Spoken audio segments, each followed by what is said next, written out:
I want to thank the most important man in my life, my real father, Uncle James." Those words came out of my son's mouth during his wedding speech, in front of 200 guests, with me sitting at the head table wearing the boutonniere that marked me as the father of the groom. My name is Tyrone Jefferson. I'm 55 years old, and I just discovered that the son I raised for 28 years doesn't consider me his real father. He considers my brother James his real father. The wedding reception fell dead silent. 200 people turned to stare at me, sitting there in my rented tuxedo, trying to process what my boy had just said. Michael, my son Michael, was standing at the microphone, raising his champagne glass toward my brother's table, tears of gratitude streaming down his face.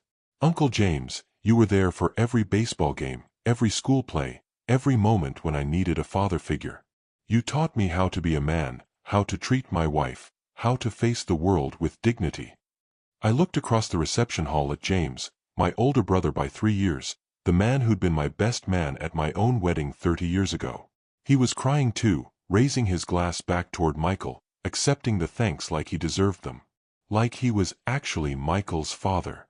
"Dad," Michael continued, and for a split second I thought he was finally addressing me. "Dad, I know you're sitting over there wondering why I never called you that to your face. It's because I didn't want to hurt Tyrone's feelings. But tonight, on the most important day of my life, I needed everyone to know the truth about who really raised me. The truth about who really raised me." I felt like I'd been punched in the stomach by a sledgehammer.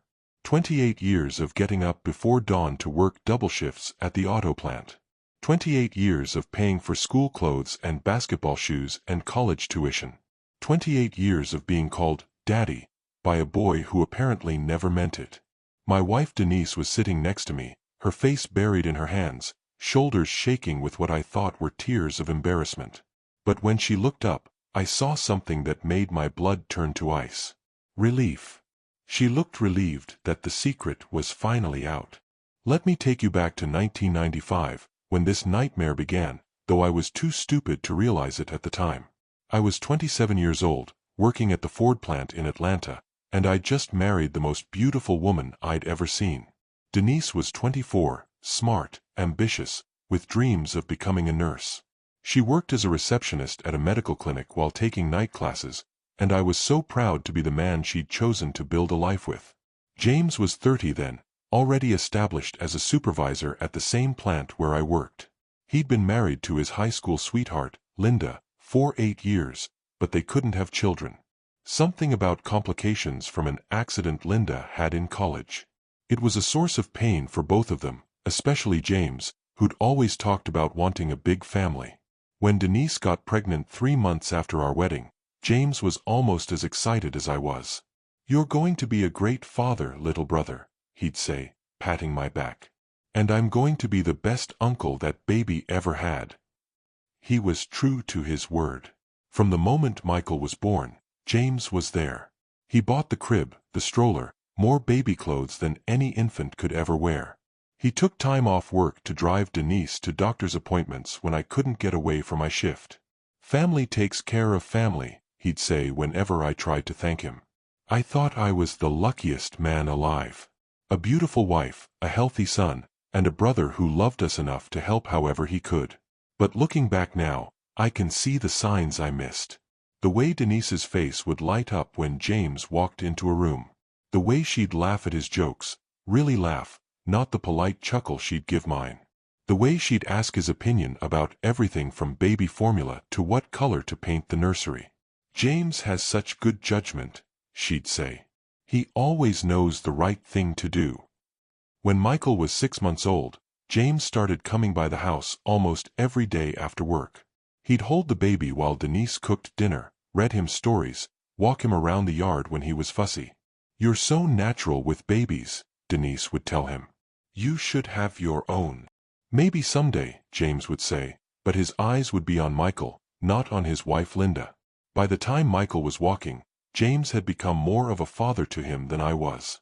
Not because I didn't want to be involved, but because I was working overtime to support my family while James had the time and energy to be present. I'd come home exhausted from 12-hour shifts to find James and Michael playing in the backyard, or building blocks in the living room, or reading picture books on the couch. Michael would run to James first, show him his new toys, ask him to fix things that were broken. "Daddy's tired, baby," Denise would tell Michael when he'd eventually acknowledge my presence. "Let Daddy rest. Uncle James can play with you. Daddy's tired. Uncle James can play." The pattern was established early, and I was too grateful for the help to see what was really happening. James was replacing me as Michael's father, and Denise was encouraging it. When Michael was 2, he started calling James Dada James, and me Daddy Ty. Everyone thought it was cute. The little boy had 2 father figures who loved him. "He's so lucky," people would say. "Most kids don't have such involved uncles." But it bothered me more than I wanted to admit. I was working myself to death to provide for my son, and he was bonding with my brother instead of me. "It's just a phase," Denise assured me. "He'll grow out of it." But he never did. If anything, the connection between Michael and James grew stronger as the boy got older. James was the one Michael ran to when he got hurt. James was the one he wanted to read him bedtime stories. James was the one he asked to teach him how to ride a bike, how to throw a football, how to tie his shoes. "Uncle James is good with kids," I'd tell myself. "He's helping raise Michael to be a good man." What I didn't understand then was that James wasn't helping to raise my son. He was raising his own son, with my wife, in my house, on my dime. In 1998, when Michael was 3, Linda left James. She said she was tired of playing second fiddle to his obsession with his nephew, tired of watching him pour all his paternal energy into a child that wasn't his while ignoring her need for a family of their own. "Your husband spends more time at our house than at his own," she told Denise during the divorce proceedings. "Maybe you should ask yourself why." But Denise just dismissed Linda as a bitter woman who was jealous of our close family relationships. After the divorce, James started spending even more time with us.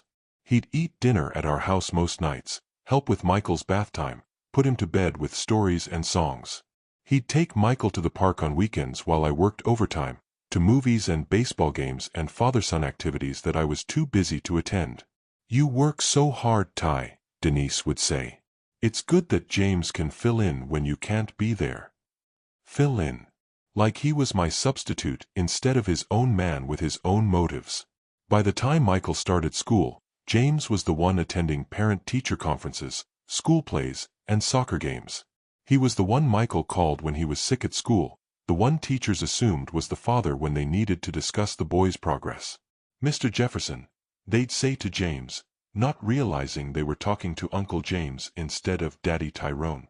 And James never corrected them. The signs were everywhere, but I was too trusting to see them, too busy working to pay attention, too grateful for James's help to question his motives. By the time Michael was in elementary school, James had his own key to our house. He'd let himself in when I was at work, help Michael with homework, make snacks, handle all the day-to-day parenting tasks that I was too exhausted to manage after my shifts at the plant. "It's so convenient," Denise would say. "James can handle the afternoon routine, and you can rest when you get home." Convenient for who? James was living the life of a father, without any of the financial responsibility. I was paying the mortgage, the utilities, the groceries, the clothing, the medical bills, everything it cost to raise a child, while he got all the rewards of watching that child grow up. But it was more than just practical help. There was an intimacy between James and my family that should have bothered me more than it did. He knew Michael's daily schedule better than I did. He knew which foods the boy liked, which teachers he struggled with, which friends he played with at recess. When Michael was 8, he broke his arm falling off his bike. James was the one who took him to the hospital, filled out the paperwork, called me at work to let me know what had happened. "Everything's fine," James told me. "Doctor says it's a clean break. He'll be in a cast for 6 weeks." By the time I got to the hospital, Michael was already in his cast, already had his instructions for care, already had his prescription for pain medication. James had handled everything like the competent father he'd become.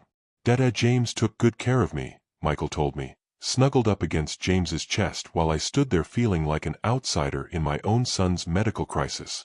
Dada James. At 8 years old, Michael was still calling his uncle Dada, while I got the more formal Daddy Ty. When Michael was 10, he had to do a school project about his family tree. He interviewed James for hours about our family history, our grandparents, our traditions. He asked James questions about what it meant to be a Jefferson, what values our family stood for, what kind of man he should aspire to become. He never interviewed me. James knows more about the family history, Denise explained when I complained.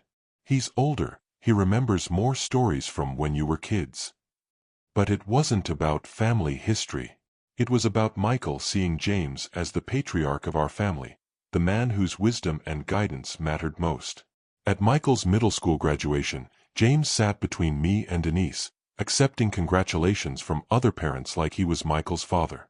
When people asked about Michael's academic achievements, James was the one who answered, discussing the boy's study habits and future plans with the authority of someone who'd been intimately involved in raising him. "Your son is very talented," one teacher told James. "You should be proud." "I am proud," James replied, not bothering to correct the assumption.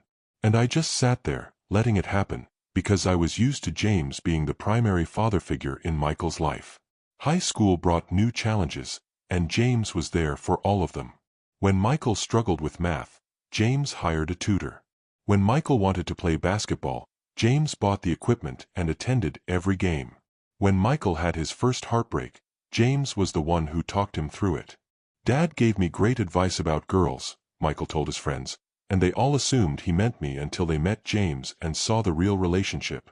By Michael's senior year, James was attending college tours with him, helping him fill out applications, discussing career options and life goals. I'd offer my input, but Michael would always defer to James's judgment. "What does Uncle James think?"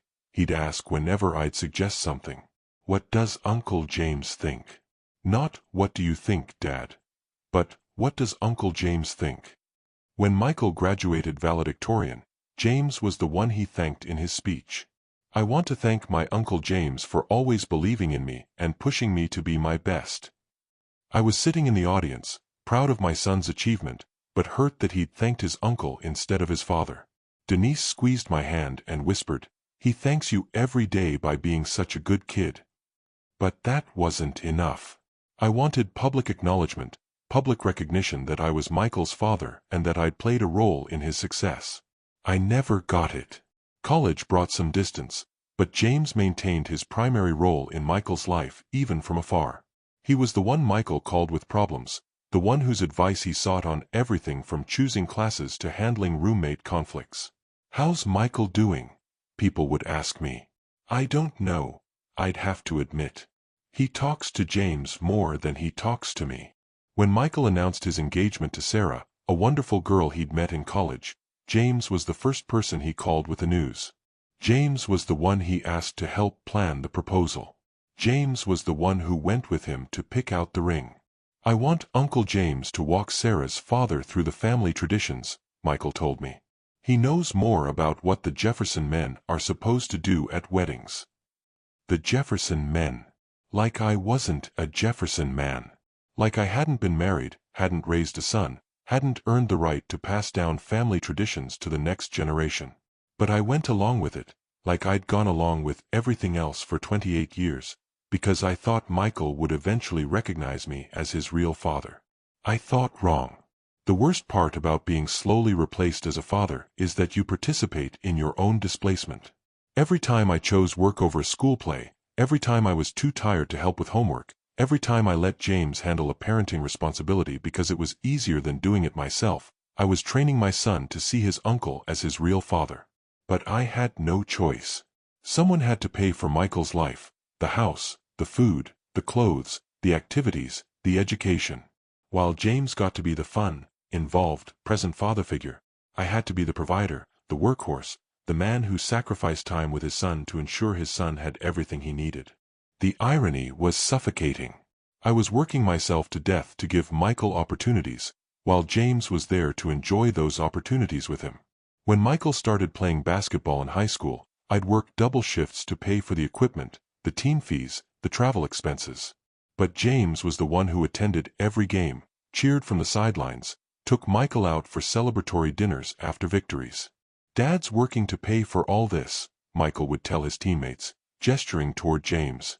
"But he finds time to support me anyway." "Dad." He called James Dad in front of his friends while referring to me as the guy who paid for things. When Michael needed a car for his senior year, I worked overtime for months to afford a decent used vehicle. But James was the one who went car shopping with him, taught him to drive stick shift, showed him how to check the oil and change a tire. "My dad taught me everything about cars," Michael would brag to his friends, with James standing right there accepting the credit. During Michael's college years, I emptied my savings account to pay tuition, fees, room and board. I took out loans, worked extra shifts, sacrificed my own comfort to make sure my son could get an education without the burden of student debt. But James was the one Michael called when he needed advice about classes, professors, career decisions. James was the one who visited him on campus, took him to dinner, met his friends and professors. "My dad's coming to visit this weekend," Michael would tell his roommates, and they'd expect to meet James, not the man who was paying for Michael's education. By the time Michael graduated college and started his career, the pattern was so established that no one questioned it anymore. James was Michael's father in every way that mattered to anyone outside our immediate family. I was just the guy who'd happened to marry Michael's mother and pay the bills. But even I didn't understand how completely I'd been replaced until Michael started planning his wedding. "I want to ask you something, Ty," Michael said when he came home to announce his engagement. We were sitting in my living room, the living room I'd been paying for since before he was born, and he looked nervous. "What is it, son?" "I want Uncle James to walk me down the aisle." The words hit me like a physical blow. "What?" "I know it's traditional for the father to walk his son down the aisle, but Uncle James has been more of a father to me than... he's been there for all the important moments, and I want him to have that honor." "More of a father to me than..." He couldn't even finish the sentence. He couldn't say, "more of a father than you," because even he knew how cruel that would sound. "Michael, I'm your father. I've worked every day of your life to provide for you, to give you opportunities, to make sure you had everything you needed. I know that, Ty. And I appreciate everything you've done. But there's a difference between providing for someone and being their father." Being their father. Like I hadn't been his father for 28 years. "I am your father, Michael. James is your uncle." "Biology isn't everything," he said quietly. "The man who raises you, who's there for you, who teaches you how to be a man, that's your real father." Real father. Those words cut deeper than anything he could have said. "So what am I to you?" Michael was quiet for a long moment. "You're the man who made my life possible. You worked hard, you provided for our family, you made sure I had what I needed. I'm grateful for all of that." Grateful. He was grateful to me the way you'd be grateful to a generous benefactor, not the way you'd love your father. But James is the one who was actually present in my life. He's the one who taught me values, who listened to my problems, who showed me what it meant to be a Jefferson man. A Jefferson man. James and I were both Jefferson men, but apparently only James had earned the right to pass that legacy on to the next generation. "I understand why this hurts," Michael continued. "But I need you to understand that this isn't about not loving you or not appreciating you. It's about honoring the man who actually raised me day by day." The man who actually raised me. 28 years of my life, and my son was telling me I hadn't actually raised him. "Does your mother know about this decision?" Mom understands. She knows how important Uncle James has been in my life. Mom understands. Of course she did. She'd been orchestrating this replacement for 28 years. What about the father-son dance? The speech thanking your parents? All the other wedding traditions that involve the father of the groom? I want Uncle James to do all of that. I want him to have the recognition he deserves for being my real father. Real father. There it was again, that phrase that destroyed everything I'd thought I knew about my relationship with my son. I agreed to the arrangement because what choice did I have? Object and look like a bitter man who couldn't accept the reality of his family relationships? Fight for traditions and honors that my son didn't want to give me? So I said yes. I agreed to let my brother walk my son down the aisle, give the father of the groom speech, and dance the traditional father-son dance. I agreed to be publicly demoted from father to financial provider at my own son's wedding. But I never expected him to announce it to 200 guests in his wedding speech. After Michael's speech, the reception continued in the most awkward atmosphere I'd ever experienced. People didn't know where to look, what to say, how to react to the bombshell my son had just dropped about our family. James stood up and hugged Michael like the proud father he apparently was. Denise was crying openly now, but I still couldn't tell if they were tears of shame or relief. Sarah, Michael's new wife, looked confused and embarrassed, like she hadn't known her new husband was planning to publicly humiliate his actual father. I sat there in my rented tuxedo, trying to process what had just happened, while 200 people stared at me with expressions ranging from pity to confusion to barely concealed gossip hunger. "Ty," my cousin Marcus whispered, leaning over from the next table. "What the hell was that about?" "I have no idea," I whispered back, which was the truth. I'd known Michael preferred James, but I'd never realized he considered James his actual father. The DJ, clearly uncomfortable with the situation, quickly started the music for the father-daughter dance. Sarah's father led her onto the floor, and gradually other couples joined them, giving people something to focus on besides the family drama that had just exploded in front of everyone. But I couldn't focus on the dancing. All I could think about was Michael's speech, his words echoing in my head like a nightmare I couldn't wake up from. "My real father, Uncle James. You were there for every moment when I needed a father figure." I didn't want to hurt Tyrone's feelings. Tyrone. Not Dad, not even Ty. Tyrone. Like I was just some guy who happened to be married to his mother. During the dinner service, people kept glancing over at our table, clearly wondering if someone was going to address what had happened. James was acting like nothing unusual had occurred, chatting with other guests, accepting congratulations on raising such a fine young man. My own relatives didn't know how to talk to me. My sister Diane kept giving me pitying looks from across the room. My parents, both in their 80s, looked confused and hurt, like they couldn't understand how their family had gotten to this point. "Dad," Michael said during a quiet moment, approaching our table with Sarah. "I hope you understand why I needed to say what I said. Do I have a choice in understanding it? I've never been able to say it out loud before. How much Uncle James means to me. How much he's shaped who I am. I couldn't get married without acknowledging that. And you couldn't acknowledge that privately? You had to humiliate me in front of 200 people. I wasn't trying to humiliate you, Ty. I was trying to honor the man who raised me. The man who raised me." He kept using that phrase like a knife, cutting deeper each time. "I raised you too, Michael. I worked 60-hour weeks for 28 years to give you everything you needed. I know. And I appreciate that. But there's more to raising a child than paying bills." Sarah looked increasingly uncomfortable with the conversation.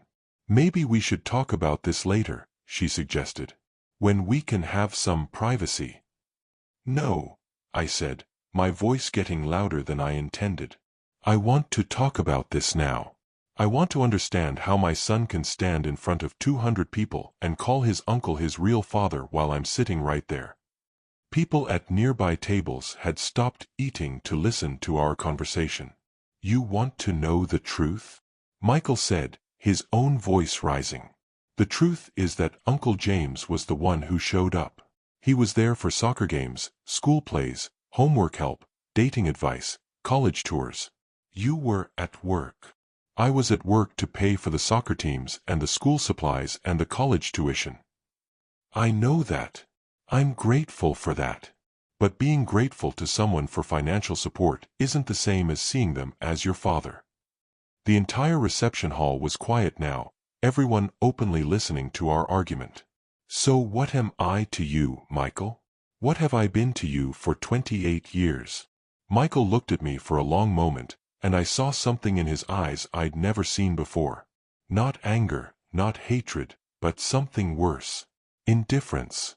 "You've been my mother's husband," he said quietly. "You've been the man who paid for my life. You've been a good provider and a decent person. But you've never been my father. Not in any way that matters." The silence that followed was absolute. Even the waiters had stopped moving. "Then maybe," I said, standing up from the table, "it's time you started paying for your own life." I walked out of that reception hall with whatever dignity I had left, leaving behind 28 years of what I'd thought was fatherhood, and a son who just told me I'd never mattered to him at all.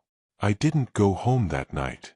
I couldn't face Denise, couldn't deal with her explanations or apologies or whatever she was planning to say about Michael's speech.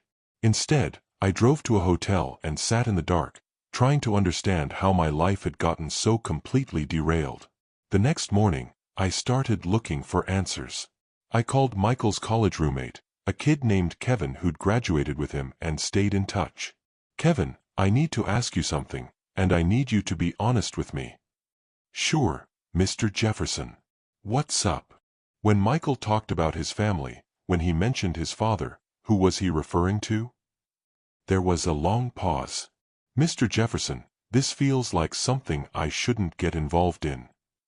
"Kevin, please. I just need to know the truth about what my son has been saying about me." Another pause. He always talked about his dad, James, like he was his hero.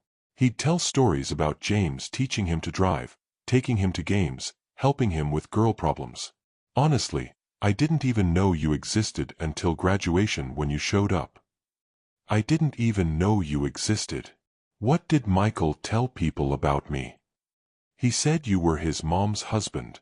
He said you worked a lot and paid for things, but that James was the one who actually raised him." His mom's husband. That's how my son described me to his closest friends. I called Michael's high school guidance counselor, a woman who'd worked with him on college applications. "Mrs. Patterson, this is Tyrone Jefferson, Michael's father." "Oh, hello.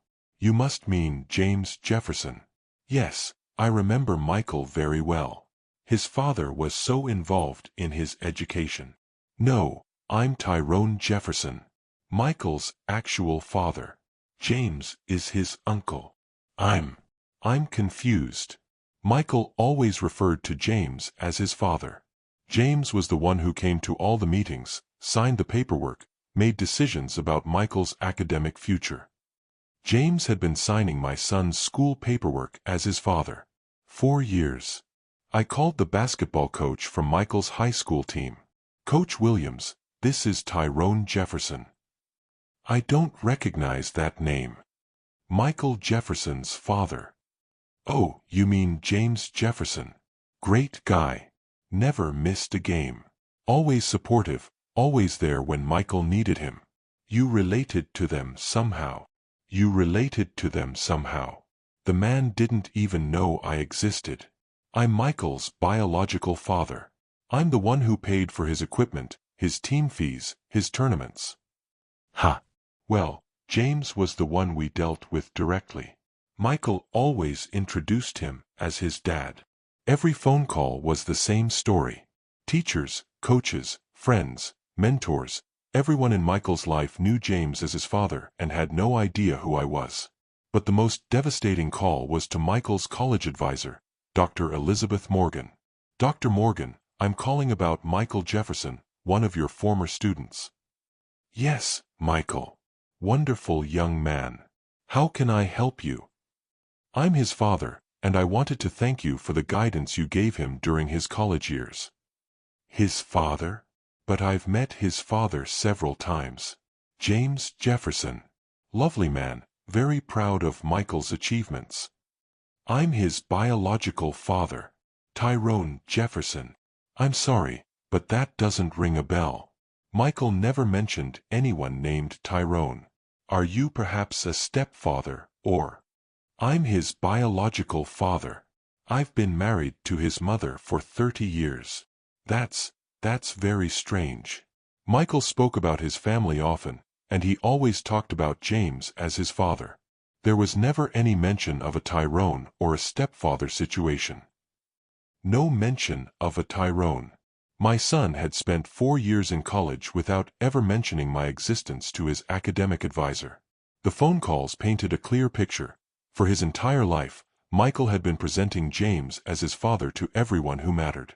Teachers, coaches, friends, mentors, they all knew James as Michael's dad. I was invisible in my son's public life. But there was one more call I had to make. One more truth I had to uncover. I called the DNA testing company I'd researched online. I'd like to set up a paternity test, I told the technician. Of course.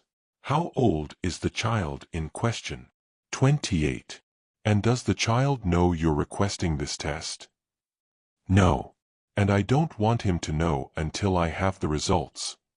Because somewhere, in the back of my mind, a terrible possibility was forming. A possibility that would explain everything.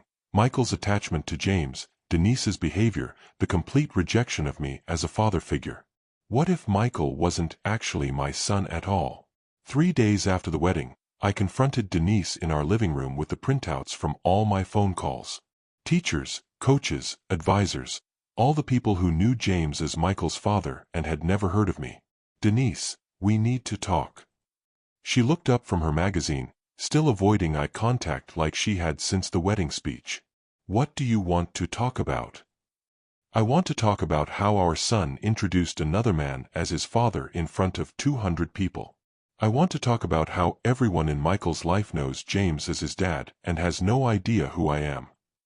Tyrone, please. Michael was just emotional. It was a big day, and he wanted to thank James for being supportive. Supportive. Denise, he called James his real father. Not supportive uncle, not father figure. His real father. I spread the papers out on the coffee table. I called Michael's college advisor. She's never heard of me. I called his high school coach. He had no idea I existed. I called his guidance counselor. She thought I was confused when I said I was Michael's father. Denise looked at the papers but didn't pick them up. James has been very involved in Michael's life, she said carefully. Involved. Denise, he's been presenting himself as Michael's actual father for years. And you've been letting him do it. I've been grateful for his help. Help? This isn't help. This is replacement. James has replaced me as Michael's father, and you've been facilitating it for 28 years. That's not true. Then explain this. I picked up the notes from my conversation with the basketball coach. The man didn't know I existed, Denise. My son played basketball for 4 years, and his coach had no idea he had a father named Tyrone Jefferson. Maybe you should have gone to more games. I was working to pay for the team fees. I was working to pay for the equipment, the travel, the tournaments. I couldn't go to games because I was busy funding Michael's entire life. And James was there for the emotional support. Emotional support is one thing. Pretending to be the boy's father is something else entirely. Denise finally looked at me directly. What do you want me to say, Tyrone? That I should have stopped James from being involved? That I should have told Michael not to get close to his uncle? I want you to explain why you've been letting another man raise our son while I worked myself to death to support him. Because James is good with kids. Because he had the time and energy to be present when you couldn't be. Because Michael needed a father figure, and you were always working. I was working for him. Everything I did was for him. I know that. And he knows that too. But knowing someone works for you isn't the same as feeling loved by them. So this is my fault? I didn't love my son enough. I'm not saying it's your fault. I'm saying James filled a role that needed to be filled, and Michael responded to that. By calling him his real father. By feeling grateful to the man who was actually present in his life. I stared at my wife of 30 years, trying to understand how we'd gotten to this point. Denise, do you understand what Michael's speech did to me? Do you understand how it felt to have my son publicly reject me as his father? He wasn't rejecting you. He was honoring James by calling him his real father while I sat right there, while everyone we know watched me get humiliated. Maybe if you'd been more present in Michael's life, if you'd made more effort to connect with him emotionally instead of just financially, he would have felt differently. So this is my fault for working to provide for my family. This is nobody's fault. This is just how things worked out. How things worked out. Like my complete failure as a father was just an accident of circumstances rather than the result of 28 years of systematic replacement. Denise, I need to ask you something, and I need you to tell me the truth. What? Is Michael my biological son? The question hung in the air like a bomb waiting to explode. Denise's face went completely white. What kind of question is that? It's the question of a man who's trying to understand why his son has never seen him as a father. It's the question of a man who's wondering if there's a biological reason why Michael bonded with James instead of me. Tyrone, how can you even ask that? Because I need to know if I've been raising another man's child for 28 years. I need to know if my brother is actually Michael's father. That's ridiculous. But she couldn't look at me when she said it. The DNA test results came back a week later. I'd driven to a clinic 2 towns over, submitted samples, and paid for expedited processing because I couldn't stand not knowing anymore. I opened the envelope in my car in the clinic parking lot, hands shaking as I unfolded the report. The probability of paternity is 0%. Michael wasn't my son.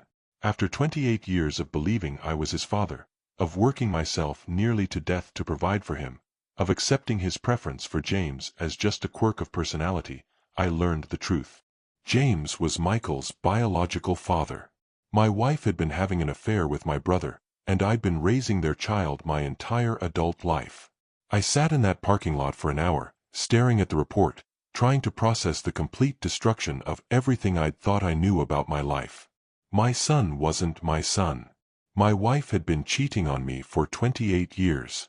My brother had been living a double life as a secret father while letting me pay for everything.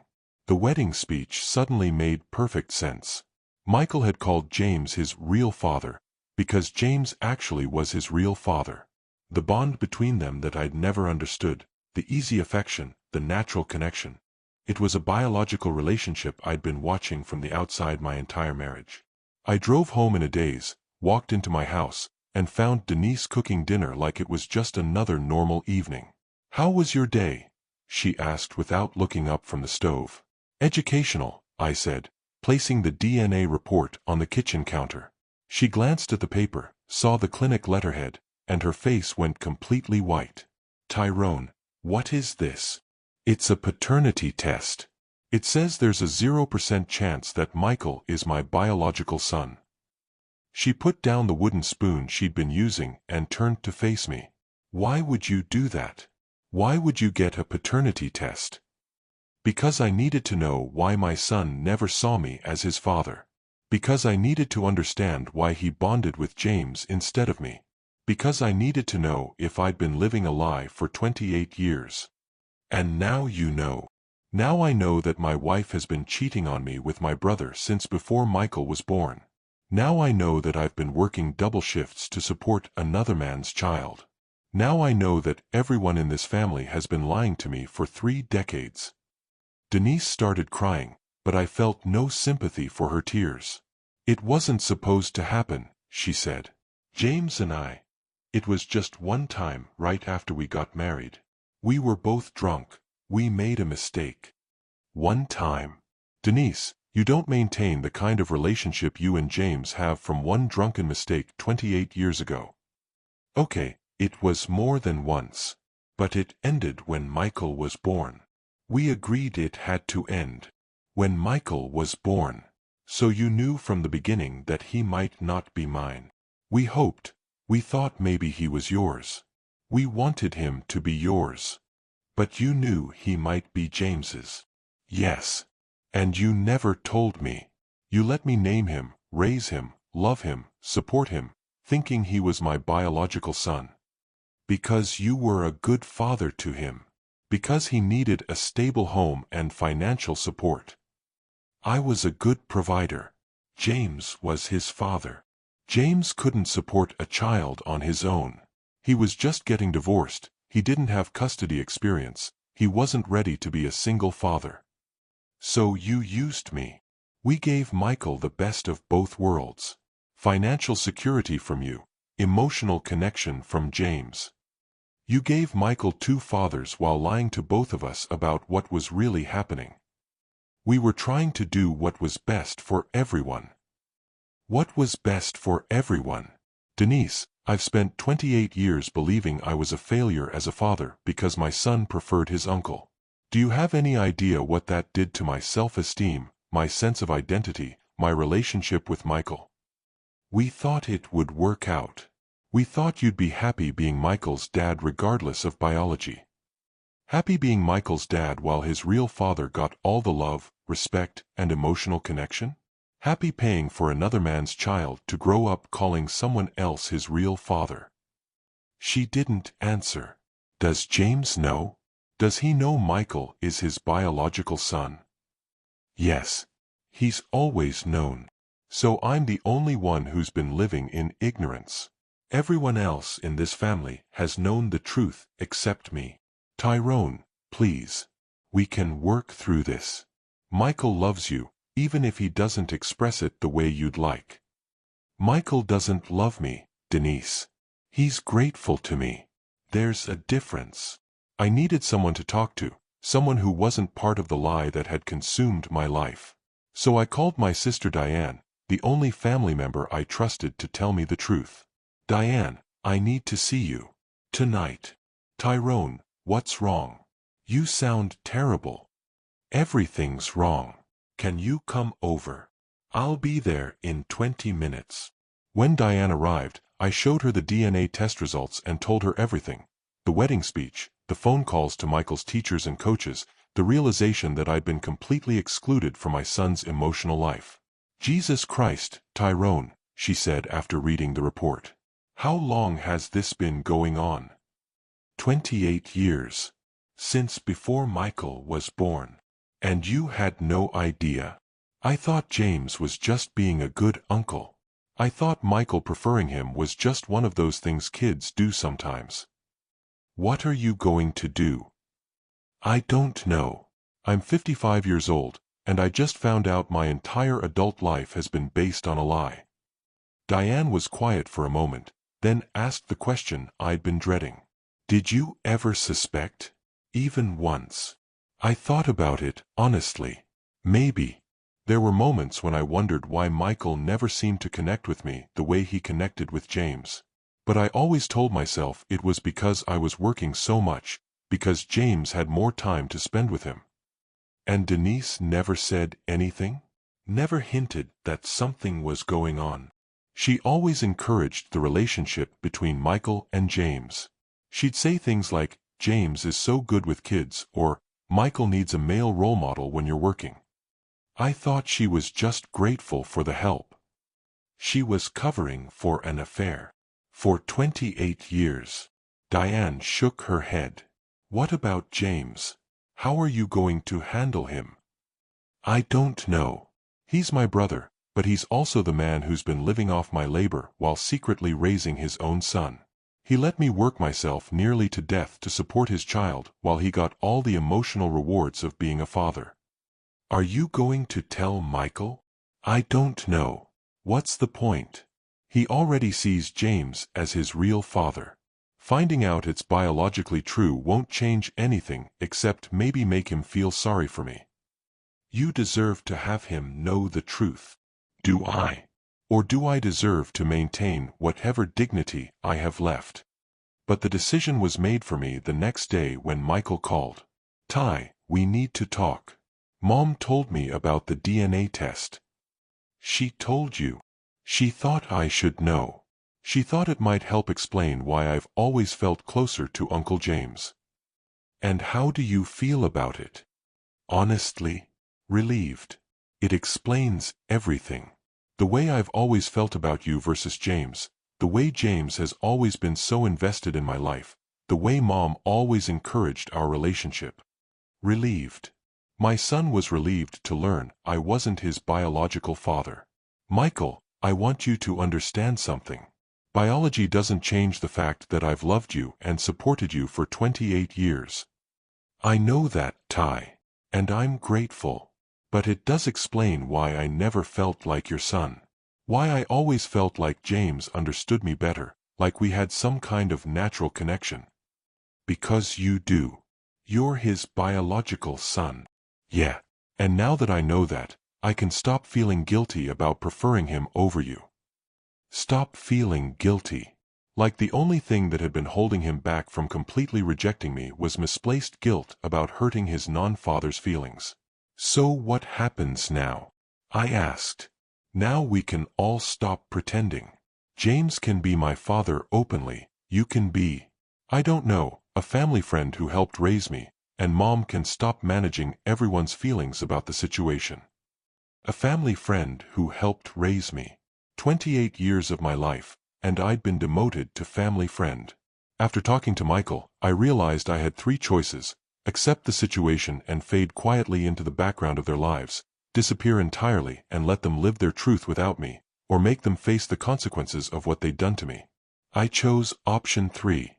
Over the next week, I developed a plan that would expose the full truth about our family to everyone who'd witnessed Michael's wedding speech. If 200 people were going to know that James was Michael's real father, then 200 people were going to know exactly what that meant. First, I made copies of the DNA test results. Not just one copy, but dozens. I had them professionally printed and bound, along with a timeline I'd created showing 28 years of Michael's achievements and milestones, with 2 columns, paid for by Tyrone Jefferson, and attended by James Jefferson. The contrast was stark. I'd paid for everything: clothes, food, housing, medical care, school supplies, sports equipment, college tuition, wedding expenses. James had attended everything: games, plays, graduations, important moments. Next, I gathered financial records. Bank statements, receipts, loan documents, everything that showed how much money I'd spent raising another man's child. The total was staggering. Over $400,000 in direct expenses, not counting my labor, my sacrifice, my lost opportunities. But the most important part of my plan was the guest list from Michael's wedding. I had addresses and contact information for everyone who'd been there, everyone who'd heard Michael call James his real father, while I sat there in humiliation. I wrote a letter. A calm, factual letter explaining the situation. Dear wedding guest. You recently attended the wedding of Michael Jefferson, where you heard him refer to James Jefferson as his real father during his speech. I wanted to provide some context for that statement. I am Tyrone Jefferson, Michael's legal father and the man who raised him for 28 years. A recent DNA test has confirmed that Michael is actually the biological son of James Jefferson, the result of a 28-year affair between James and my wife, Denise. While James was Michael's biological father and emotional connection, I was the one who provided financial support for Michael's entire life. The attached documents show the financial reality of raising Michael, as well as the timeline of who paid for what versus who participated in what. I wanted you to understand the complete truth behind Michael's wedding speech. When he called James his real father, he was speaking both emotionally and biologically accurately. I was simply the man who worked to fund their father-son relationship while being excluded from it. Thank you for your time. Tyrone Jefferson. I mailed 200 copies of this letter, along with the DNA results and financial timeline, to everyone who'd attended the wedding. Family members, friends, colleagues, neighbors, everyone who'd witnessed my public humiliation would now understand exactly what they'd witnessed. But I wasn't done. I called the local newspaper and told them I had a story about paternity fraud, workplace discrimination, and family deception that might interest their readers.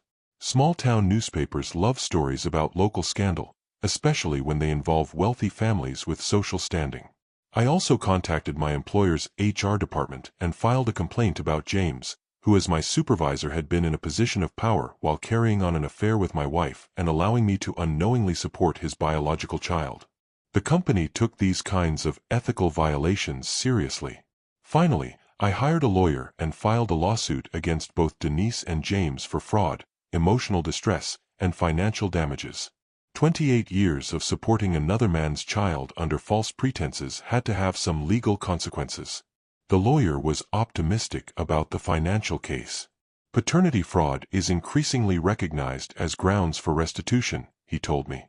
If you can prove they knowingly allowed you to support a child that wasn't yours, you may be able to recover some of those expenses. Some of those expenses. $400,000 plus interest plus pain and suffering. I wasn't expecting to get rich from the lawsuit, but I wanted James and Denise to face financial consequences for what they'd done. Most importantly, I wanted everyone to know the truth. Not just the selective truth Michael had shared in his wedding speech, but the complete, devastating truth about how I'd been used and manipulated for nearly 3 decades. If they wanted to live openly as the family they'd always been in secret, they could do it while facing the consequences of their deception. The confrontation I'd been planning came sooner than expected. 3 days after I'd mailed the letters to all the wedding guests, James showed up at my house, furious and desperate. "Tyrone, what the hell have you done?" I was sitting in my living room, having a beer after work, when he barged through the front door like he still lived there. I sent out some clarification about Michael's wedding speech. People deserved to know the full context. "You sent out our private business to 200 people. My phone hasn't stopped ringing. People are calling me a homewrecker, a deceiver, a man who stole his brother's life. Aren't you?" James stared at me like I'd slapped him. "I never meant for any of this to happen." "Which part? The affair with my wife? The secret biological son? The 28 years of letting me support your child while you played father? Or the wedding speech where your son publicly humiliated me in front of everyone we know?" "The affair just happened. We were young, we made a mistake. A mistake that lasted 28 years? James, you've been living in my house, eating my food, playing with your son, accepting my gratitude for helping with childcare, while I worked myself nearly to death to support your family. Michael needed financial stability. You provided that. Michael needed his real father to step up and take responsibility. Instead, you let me be the fool who funded your parenting experience."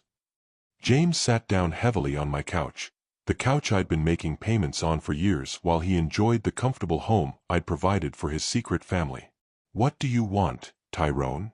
Money? An apology? What would make this right?" "Nothing can make this right.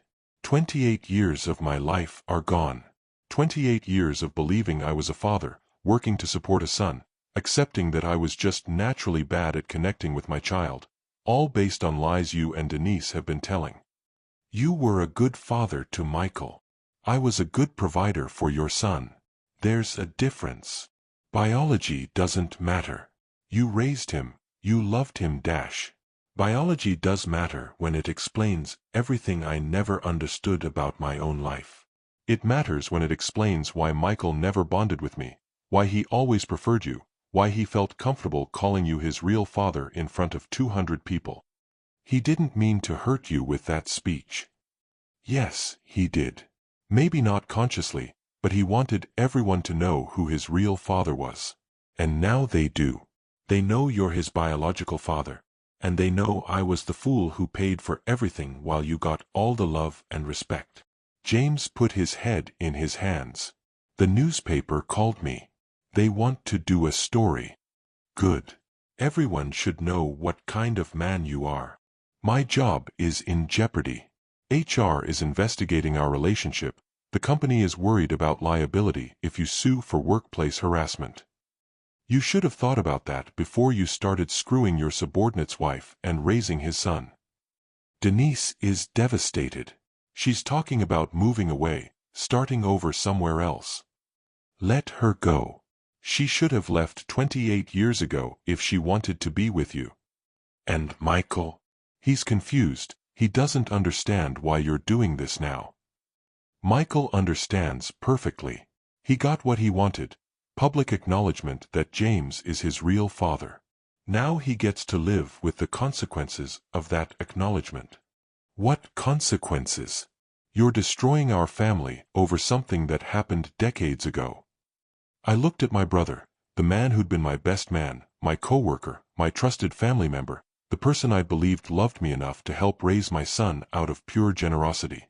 I'm not destroying your family, James. I'm exposing it. You and Denise and Michael have been a family for 28 years. I was just the man who made it financially possible. So what happens now? Now you get to be Michael's father openly and completely. You get to support him financially, handle his problems, pay for his life. All the things you should have been doing for 28 years. And I get to figure out who I am when I'm not living a lie. The newspaper story ran the following Wednesday with the headline, "Local Man Discovers 28-Year Paternity Deception at Son's Wedding." It included quotes from the wedding guests who'd received my letter, excerpts from the DNA test results, and a breakdown of the financial support I'd provided over nearly 3 decades. The article presented the facts objectively, but the implications were devastating for James, Denise, and Michael. The story portrayed me as a hard-working man who'd been systematically deceived by his own family, while painting them as manipulative people who'd used and discarded someone's trust for their own benefit. Within hours of the story's publication, I started getting calls from people I hadn't heard from in years. Old friends expressing outrage on my behalf. Distant relatives offering support. Co-workers who'd always wondered why I seemed disconnected from Michael despite working so hard to provide for him. But the most important call came from Michael himself. "Ty, we need to meet. This has gone too far." We met at a diner across town, neutral territory where neither of us had memories or associations. Michael looked older than his 28 years, worn down by the week of scandal and revelation. "I never wanted this to become public," he said. "You made it public when you gave that wedding speech. I just provided context. I was thanking the man who raised me. I didn't expect it to destroy everyone's lives." "It didn't destroy your life, Michael. It revealed your life. You got what you wanted. Everyone knows James is your real father. But now everyone also knows how we deceived you for 28 years. Mom can't show her face at church, James might lose his job, and I look like an ungrateful son who humiliated the man who supported him his entire life." "You are an ungrateful son who humiliated the man who supported him his entire life." Michael was quiet for a moment. "What do you want from me, Ty? What would make this right? I want you to understand what your wedding speech did to me. I want you to understand that I worked myself nearly to death for 28 years believing I was providing for my son, only to discover at your wedding that you'd never considered me your father at all. I am grateful for what you did for me." Grateful isn't enough. You called another man your real father while I sat there in front of everyone we know. You can't undo that with gratitude. So what happens to us now? What happens to our relationship? We don't have a relationship, Michael. We never did. You have a relationship with your real father, James. I was just the man who made that relationship financially possible. That's not fair. Fair would have been knowing the truth 28 years ago so I could make informed decisions about my life. Fair would have been James stepping up to support his own son instead of letting me do it. Fair would have been you showing me some respect at your wedding instead of publicly humiliating me. I never meant to humiliate you. But you did.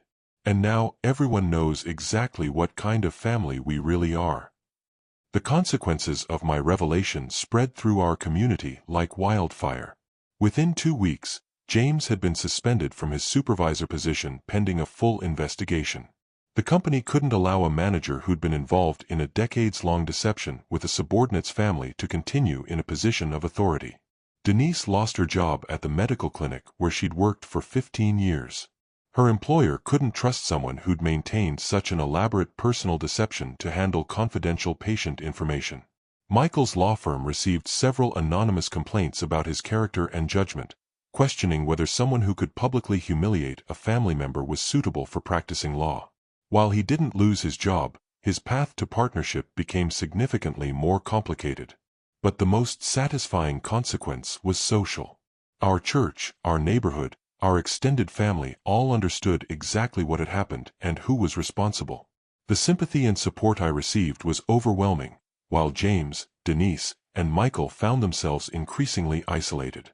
"I can't believe they did that to you for so many years," people would tell me. "How could they look you in the face knowing what they were doing?" The lawsuit moved forward as well. My lawyer was confident we could recover a significant portion of my financial investment in Michael's life, plus damages for emotional distress and lost opportunities. "Paternity fraud cases are becoming more common," he explained. "Courts are recognizing that men who unknowingly support other people's children deserve restitution." But the most important consequence was personal. For the first time in 28 years, I knew the truth about my life. I understood why Michael had never bonded with me, why James had been so invested in our family, why Denise had always encouraged their relationship. I wasn't a failed father. I'd never been a father at all. I'd been a provider, a financier, a man whose labor had made someone else's family possible. The relief of understanding was almost as powerful as the anger of being deceived. 6 months after the wedding, James, Denise, and Michael had all moved to different cities, unable to withstand the social pressure of remaining in a community that knew their complete story. They'd gotten what they'd always wanted, the chance to be an open family, but they'd had to give up everything else to have it. I received a settlement check for $180,000, partial restitution for the money I'd spent raising another man's child. It wasn't enough to compensate for 28 years of deception, but it was acknowledgement that what they'd done to me was wrong. Most importantly, I was free. Free from the confusion of wondering why I'd failed as a father. Free from the obligation to support people who'd never truly valued me. Free to build a life based on truth instead of lies. A year after Michael's wedding speech destroyed my understanding of my own life, I was finally learning how to live as a free man. Free from the weight of believing I'd failed as a father. Free from the financial obligation of supporting another man's family. Free from the confusion of never understanding why my relationships felt so hollow. The house sold quickly once I decided to downsize. Too many memories, too many reminders of the life I'd thought I was living. I bought a small condo across town, furnished it with new furniture that had no history, no associations with the 28 years I'd spent living someone else's lie. James never found another supervisory position. Word traveled fast in our industry about his deception and poor judgment. He ended up taking a job as a regular line worker at a plant 2 hours away, making half what he'd earned before the scandal broke. Denise found work as a receptionist in a different city, but her reputation for dishonesty followed her. She'd built a career on being trustworthy and reliable, and both qualities were now permanently in question. Michael managed to keep his job, but his advancement stalled. Law firms value integrity above almost everything else, and his public humiliation of the man who'd supported him raised questions about his character that would follow him throughout his career. They'd all gotten what they wanted, the chance to be an open family without having to manage my feelings or maintain their deceptions. But they'd lost everything else. Their jobs, their community standing, their social connections, their financial security. The settlement money helped me start over, but more importantly, I had something I'd never possessed before. The truth about who I was and what role I'd played in other people's lives. I wasn't a failed father. I'd never been given the chance to be a real father because the child I'd thought was mine belonged to someone else. For 28 years, I'd carried the weight of believing I wasn't good enough, wasn't present enough, wasn't loving enough to earn my son's affection. The DNA test had lifted that weight completely. People ask me if I regret exposing the truth about Michael's paternity. They ask if I think the consequences were too severe for what was essentially a private family matter that should have stayed private. The answer is simple. There are no private family matters when 200 people witness your public humiliation. Michael chose to make our family dynamics public when he called James his real father during his wedding speech. He chose to humiliate me in front of everyone we knew while honoring the man who was actually his biological father. I simply provided the context that made his speech make sense. Here's what I learned from 28 years of living a lie. The truth always comes out eventually, and it's always more painful when it's delayed. If I'd known from the beginning that Michael wasn't my biological son, I could have made different choices about my life, my career, my relationships. Instead, I spent nearly 3 decades trying to understand why I was failing at something I'd never actually been equipped to succeed at. I spent 28 years wondering why my son preferred his uncle, why my relationship with him felt hollow, why all my efforts to connect with him fell flat. The biological connection between James and Michael explained everything. It explained the natural affection, the easy communication, the instinctive understanding they shared. It explained why Michael felt comfortable publicly rejecting me in favor of James, because James had always been his real father. Biology matters. DNA matters. The bonds between biological parents and children are different from the bonds between providers and the children they support. Pretending otherwise is naive at best and destructive at worst. I deserved to know the truth. Michael deserved to know his real father. And James deserved to face the responsibilities that come with biological parenthood. The only person who didn't deserve anything was Denise, who orchestrated 28 years of deception for her own benefit while damaging everyone else involved. My name is Tyrone Jefferson. I'm 55 years old, and a year ago I discovered at my son's wedding that I'd never actually been his father at all. For 28 years, I believed I was raising my biological son while wondering why he preferred his uncle to me. For 28 years, I worked double shifts to support a child who saw me as a financial provider rather than a father figure.